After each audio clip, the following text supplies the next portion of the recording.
यहाँ अगर आप सच्चे दिल से कोई भी मनोकामना मांगते हैं तो इस स्टेज की यही खासियत है, यहाँ आपकी मनोकामना पूरी ज़रूर होती है। जब इंडिया पाकिस्तान में गदर हुआ, एक दो कलाकार ऐसे भी हैं जो कि मुंबई तक चले गए हैं, मुंबई तक फिल्मी दुनिया में भी अपने हाथ आजमाने तक पहुंच गए हैं। नए कलाकार आ रहे तो पूरी थीम समझ के, अपना रोल समझ के उसको पूरे गया नाम बालिका, गया नाम बालिका। हम कहीं भी होते हैं तो हमारा मन इस मंच से जुड़ा हुआ है। बचपन में तो जो भी करे धनुष तोड़ने के लिए तो आते ही हैं बच्चे। दिल की तख्ती पर छोटे।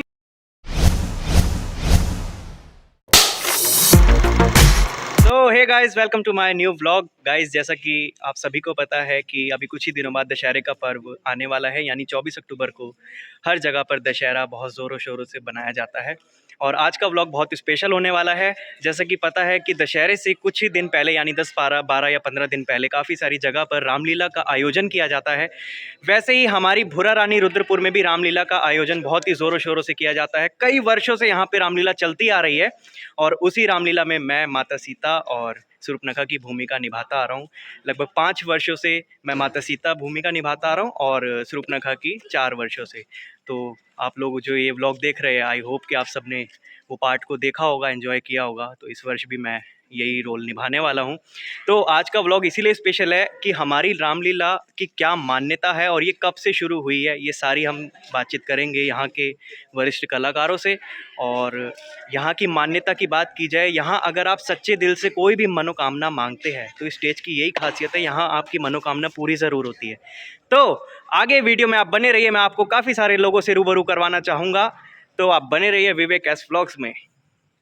तो गाइज़, मैं सबसे पहले मुलाकात करवाना चाहूँगा हमारे भुरा रानी के पार्षद माननीय मोहन खेड़ा जी से, और जो कि हमारी रामलीला कमेटी के अध्यक्ष भी है। तो मैं आपको बता दूं कि हमारी रामलीला में पिछले कई वर्षों से तन मन धन से अपनी पूरी सेवा देते आ रहे हैं। तो ब्लॉग को ज़्यादा लंबा ना खींचते हुए सबसे पहले मैं मुलाकात करवाता हूँ हमारे भुरा रानी के पार्षद और हमारी कमेटी के अध्यक्ष माननीय मोहन खेड़ा जी से। माननीय मोहन खेड़ा जी को मेरे यूट्यूब चैनल विवेक एस व्लॉग में आपका बहुत बहुत स्वागत है। मोहन खेड़ा जी, मैं आपसे यही जानना चाहूँगा, ये रामलीला की परंपरा कब से शुरू हुई है और कितने वर्षों से यहाँ पे ये कार्यक्रम आयोजित किया जा रहा है, हमारे दर्शकों को बताइए। सबसे पहले मैं सभी दर्शकों को जय श्री राम कहना चाहूँगा। ये हमारा छोटा सा गांव, पहले गांव था भुरा रानी, लेकिन अब हमारा ये रुद्रपुर नगर निगम का ये वार्ड हो गया, वार्ड नंबर 32 भुरा रानी हो गया है हमारे इस क्षेत्र का नाम। हमारे क्षेत्र हम लोग मैक्सिमम लोग यहाँ पर जो हैं, जब इंडिया पाकिस्तान में गदर हुआ उस समय हमारे पूर्वज, जो हमारे पूर्वज हैं, वो वहाँ से माइग्रेट होकर आए हैं। यहाँ आए तो हमें सरकार ने पंडित जवाहरलाल नेहरू जी और पंडित गोविंद बल्लभ पंत जी के द्वारा हम लोगों को, लगभग हमारे 100 परिवारों को यहाँ पर कृषि भूमि दी गई, जिसके हमने जीवन यापन करने के लिए, अपना परिवार चलाने के लिए हमारे बुजुर्गों ने यहाँ 100 परिवारों ने ये छोटा सा गांव बसाया था। छोटा सा गांव इतना फलता फूलता रहा कि आज ये रुद्रपुर शहर का एक वार्ड हो चुका है। 1500 एकड़ ज़मीन हम लोगों को यहाँ मिली, जिसको हमारे पूर्वजों ने बोया, सींचा और आबाद किया। आज हम उन्हीं का किया हुआ खा रहे हैं। हमारे बुजुर्गों ने बहुत मेहनत करी है। और उस समय जब 52-53 में यहाँ आए तो मनोरंजन का कोई साधन नहीं था, धार्मिक प्रवृत्ति के हमारे पूर्वज थे। उन्होंने रामलीला मंचन स्टार्ट किया। बताया जा रहा है कि कुछ 100 पैसों में रामलीला का मंचन स्टार्ट किया था, जो कि जिसका खर्च अब लाखों में पहुंच चुका है। लगभग 1955-56 में रामलीला स्टार्ट हुई है यहाँ, जिसे आज 70 वर्ष हो चुके हैं रामलीला करते हुए। बड़ा अच्छा मंचन होता है, बड़े पवित्रता से हमारे सब कलाकार, चाहे छोटे बच्चे हों बड़े हों, सब लोग बड़ी पवित्रता से यहाँ रामलीला का मंचन करते हैं। हमारे रामलीला मंच की पवित्रता के कारण ये भी बना हुआ है कि जो भी मन्नत यहाँ मानी जाती है, मन्नत पूर्ण होती है।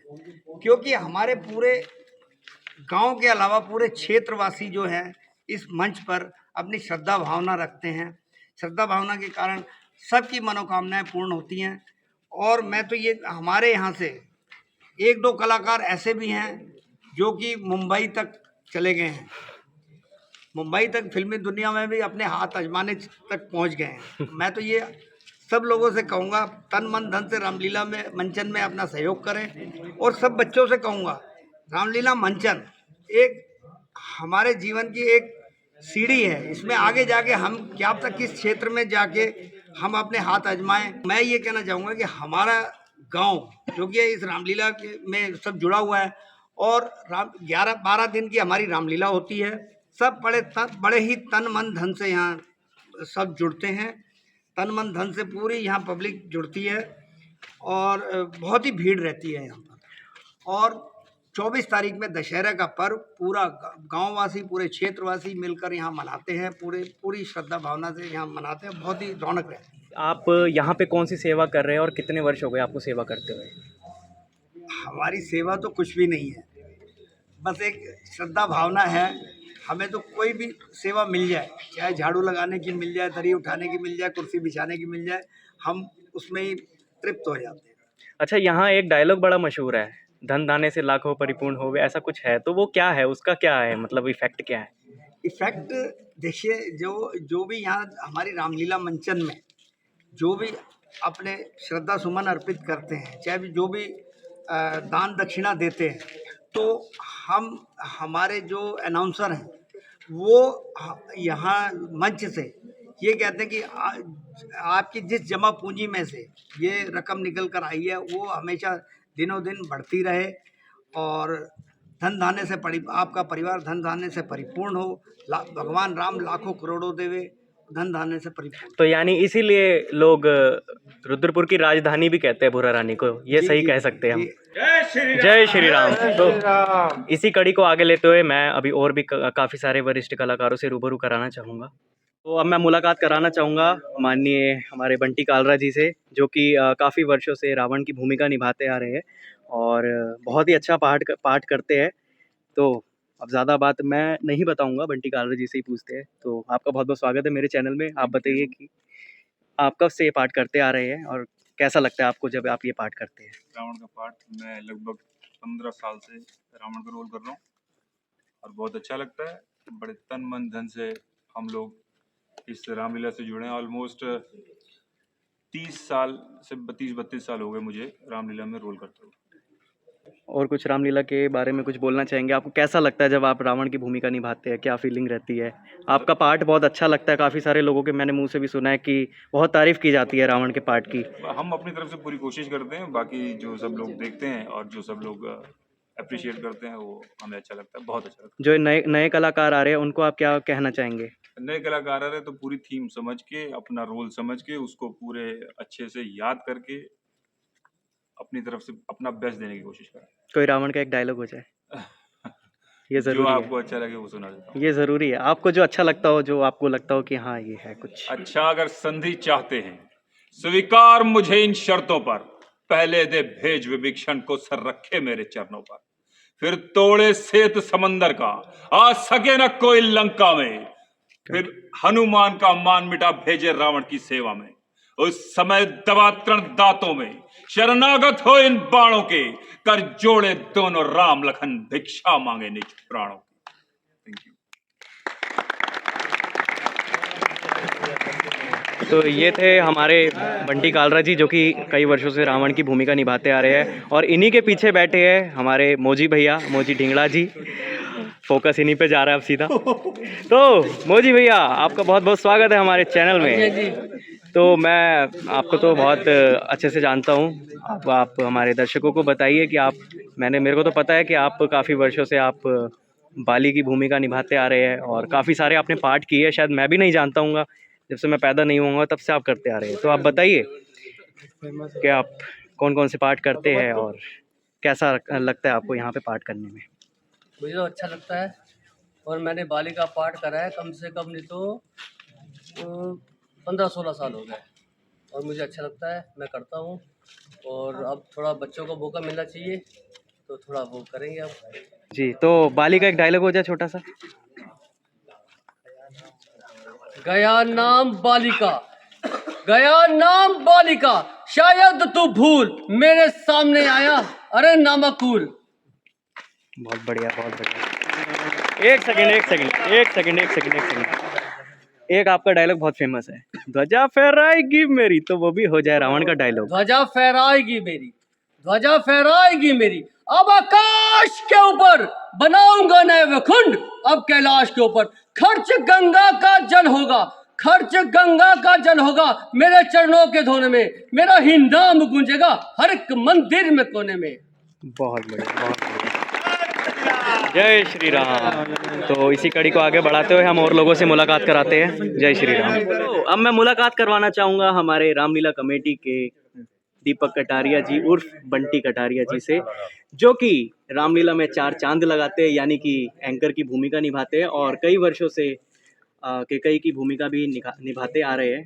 तो बंटी कटारिया जी, आपका बहुत बहुत स्वागत है मेरे चैनल में। आपको कैसा लगता है जब आप एंकरिंग करते हैं, और आप भी काफ़ी वर्षों से जुड़े हुए हैं, और आप बताइए हमारे दर्शकों को कैसा लगता है केकई का पाठ करना? सबसे पहले तो सभी भक्तों को जय सिया राम।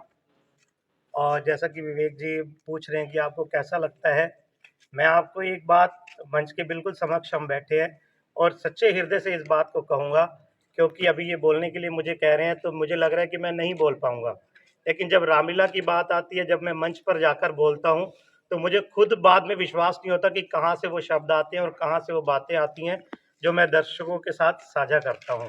लगभग मुझे भी 30 साल के लगभग इस मंच से जुड़े हुए हो गए। जब हम छोटे छोटे थे तभी से देखते थे कि कैसे रामलीला का सुंदर मंचन होता है और कितने भाव के साथ होता है।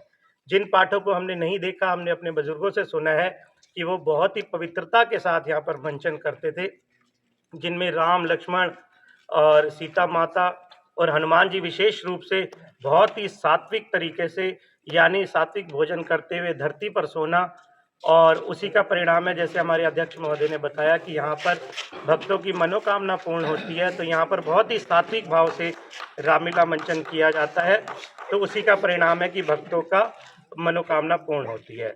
और 30 वर्षों से करते करते मैंने भी सीता जी की भूमिका भी निभाई, केकई की भूमिका, श्रवण कुमार की भूमिका, मंत्रा की भूमिका, और बहुत ज़्यादा मन लगाव यहाँ इस मंच से जुड़ा हुआ है।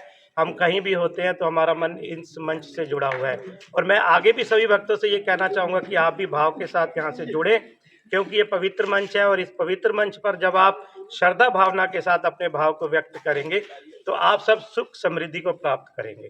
धन्यवाद। आपने इतने सारे पाठ किए हैं, मैं चाहूँगा कि आप इन पाठ में से, मैं सारे का तो नहीं पूछ सकता, आपको जो स्पेशल, जो अच्छा डायलॉग लगे वो आप इसमें सुनाइए थोड़ा सा, जो भी याद हो। तो मैं आपको एक सीता जी के गाने की 2-3 लाइनें सुनाना चाहूँगा। जब सीता जी वन में थी तो राम जी के साथ वो अपनी बातों को एक आदान प्रदान कर रहे थे, तो जब अयोध्या उनको वापस जाने में सिर्फ 1 वर्ष का समय रह जाता है तो उस खुशी का इजहार वो राम जी के साथ करते हैं। तो 1-2 लाइनें मैं आपको सुनाना चाहूँगा। 1 वर्ष बाकी है केवल लौट अयोध्या जाने में, 13 वर्ष खत्म है गोया एक आँख झपकाने में, हम जल्द अयोध्या जाएंगे और खुशी के मंगल गाएंगे, फिर भरत जी मिलने आएंगे, खूब होगी धूम जमाने में। जय श्री राम। बहुत बहुत धन्यवाद, बहुत बहुत धन्यवाद, धन्यवाद बंटी कटारिया जी। आपके भाई भी बहुत अच्छा पार्ट निभाते हैं। अब हम ब्रजमोहन कटारिया जी से भी मुलाकात करते हैं, जो कि बंटी कटारिया जी के भाई है। और बहुत बहुत स्वागत है मेरे चैनल विवेक एस व्लॉग में। और आप कितने वर्षों से राजा जनक का पार्ट निभाते आ रहे हैं, और इससे पहले भी आपने क्या और भी काफ़ी सारे पार्ट किए हुए हैं? पहले तो सबको जय श्री राम। मैं 97 से जो है रामलीला मंचन से जुड़ा हुआ हूँ। बाकी बचपन में तो जो भी करे धनुष तोड़ने के लिए तो आते ही हैं बच्चे, स्टार्टिंग वहीं से होती है। ठीक है जी। 97 से रामलीला कमेटी के साथ जुड़े हैं। अचानक ही एक बार ऐसे जैसे हम बैठे हैं तो 2 दिन पहले ही मतलब घोषणा हुई कि आपको राम का पाठ करना है 97 में। तो हमने राम जी का पाठ करा 97 में। उसके बाद जो है मैं बाहर जॉब करने चला गया था पंजाब। फिर उसके बाद 2002 से मैं जो है जनक जी का पाठ कर रहा हूँ यहाँ पे, 2002-3 से। तो आज तक वो जारी है जनक जी का पाठ। बीच में सौमित्र का भी, मतलब जिनको सुमंत कहते हैं, उसका भी पाठ करा है मैंने, और वैद्य जी का भी पाठ कर रहा हूँ। तो छोटे छोटे पाठ है, सुमंत का तो बड़ा है पाठ, जनक जी और वैद्य जी का छोटा पाठ है। किसी रोल का डायलॉग आप बताइए, जैसे कि जनक का हो सकता है कोई एक आध डायलॉग। मैं आपको जनक जी का डायलॉग तो क्या एक नसर है, बाकी मैं राम जी का आपको, जब भरत जी राम जी से मिलने आते हैं ना जी जी। वन में, वनवास के दौरान, तो भरत जी जब वापस जाते हैं वहाँ से, तो राम जी अपने परिवार के लिए, मतलब अयोध्या के लिए और अपने परिवार के लिए एक मैसेज भेजते हैं वहाँ से, वो मैं आपको सुना दूँ। दिल की तख्ती पर छोटे के वचनों को लिख मत लेना तुम, सौगंध तुम्हें है वहाँ पहुँच, केवल इतना कह देना तुम। माता दे आशीर्वाद हमें, हम कुशल सहित घर आएंगे, जब 14 वर्ष पूर्ण होंगे, तब दर्शन उनके पाएंगे।